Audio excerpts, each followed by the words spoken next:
former world champ moves from the competitive side of boxing to the business side. For the few items we bought, the listed price matched up with the receipt. The Legacy Union building nearly complete, or the Ally Bank Center under construction, just to give you an idea of how powerful compounding interest is.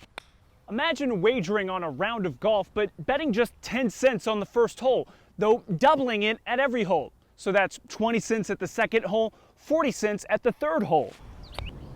By the time you've reached the 18th hole, you're betting more than $13,000. Other than checking your fluids and checking your tire's air pressure, Woody's Auto says the best thing you can do is listen to your car. The easiest thing people can do to protect themselves is having a more complicated password. The website howsecureismypassword.net actually tells you how long it would take for a brute force cyber attack to guess your password. You only have to look as far as a grocery list or a vending machine to feel the effects. Higher costs on imports will likely raise prices across industries from car sales to soda.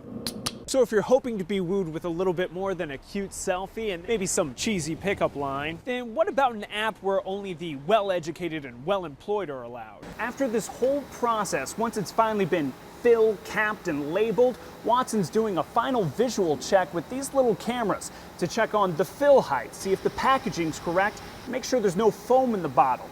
And if the bottle's not perfect, it doesn't make it past Watson. Wish you could look better in your selfies? Plastic surgeons are seeing patients who want to look like their favorite Snapchat filter. I'm Tim Spears, and we'll look at the way social media is changing the way we look at ourselves.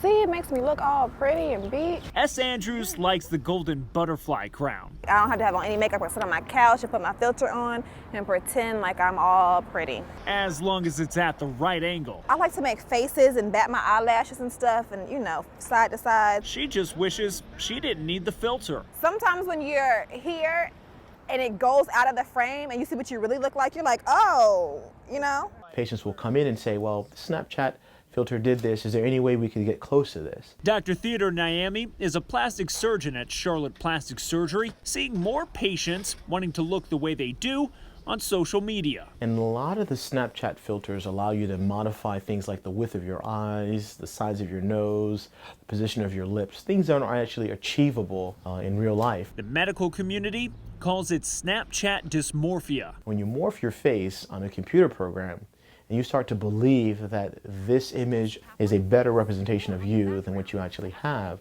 that in itself can be a troubling scenario.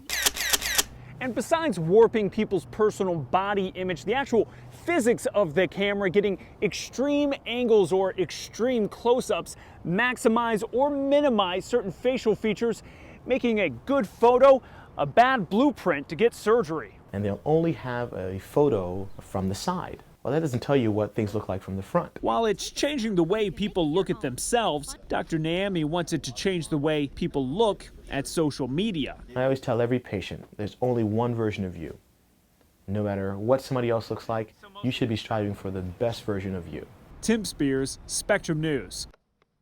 Willie Thompson's walk home is a struggle. Going up and down these stairs really tell on my back. The 65-year-old lives on the second floor of a budget inn. A short trip made difficult by a scoliosis. Curve in my lower spine and in my neck, a little curve. He doesn't have the money to move. Thompson says he and his wife live off $1,100 a month from Social Security. Rent is $950. It's really not enough to try to feed us through the month, too. And Thompson is worried his health may take a turn. Kind of hard, right? Yeah, I know. He's not considering bankruptcy. I was never one fortunate enough to have a whole lot to go bankruptcy.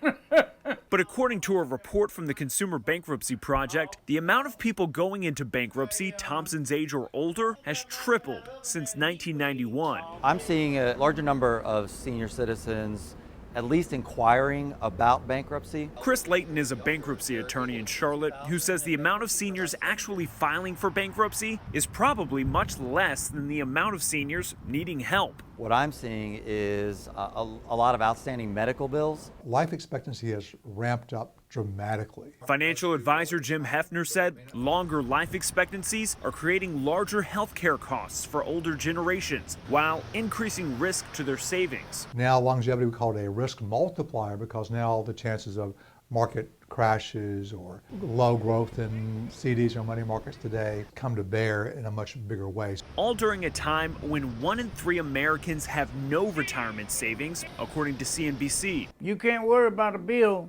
when something going on with your health. Many struggling like Willie Thompson, It's not easy, with no safety net but I'm not going to sit up here and worry my mind. day by day. Next month, I might not even be walking. That's how serious this is. But I'm going to try to keep moving. In Charlotte, Tim Spears, Spectrum News. The street signs, traffic lights, and road maps we use to navigate uptown are useless to Sarah Millage. Everything's very blurry. Sometimes the sun's too bright, dark is too dark. So I can see kind of movement, and that's really about it. She has diabetic retinopathy. 13 years ago, it took her sight. Before I go out, I have to know kind of where I'm going, have to have a plan of action, She uses her cane, senses, different noises. and phone to get around. Nearest crossing is South Tryon Street. The Blind Square event app tells users where they are, what they're near, and how to get where they're going. It lets me know exactly where I'm at, what street crossings I'm at, and give me like a clock direction as to which way I need to walk. 20 meters at 2 o'clock, heading southwest. But it can have its limitations. When you walked inside a building, you would no longer get information because it was relying on GPS. Metrolina Association for the Blind is coordinating a 2-year pilot program with Bank of America to buy hundreds of Blind Square eye beacons for businesses in Charlotte. There are 9,000 people in our community that are visually impaired. So when people using Blind Square walk into a building with an eye beacon, it can keep telling them how to get around. Men's restroom is on the left, women's restroom is on the right. The Bethler Museum of Art is the first building to add the Blind Square beacons. Educational art exhibits. Metrolina Association of the Blind wants to have 200 Blind Square beacons on businesses throughout Uptown and South End. So when folks walk inside, they know what they're not seeing. The idea is that any door in Uptown will have this available. Instead of me memorizing this whole city in my head, I can use these apps to kind of do the work for me. In Charlotte, Tim Spears, Spectrum News. President Donald Trump will be able to make it, and preparations are still underway. We're going to show you some of the behind-the-scenes ugliness. That's construction going on for the tent, cleared out once the hearing actually began. But this morning, protesters and demonstrators filled the front steps. Looks a little cold out there today. Yeah, how's the heater up there, Sean? This larger-than-life statue of Jerry Richardson outside Bank of America will stay put unchanged. That's from David Tepper himself. But he said the culture of silence that Richardson created is long gone. It hasn't felt like a funeral as much as a church service, which is appropriate because the Billy Graham Library wasn't built as a museum or a memorial. It was built as a ministry. Long or congested here in the terminal, and it's the same way at the ticket kiosks, which is kind of strange considering how many flights are actually affected here at Charlotte Douglas. Everything in orange that you see on these departures is delayed.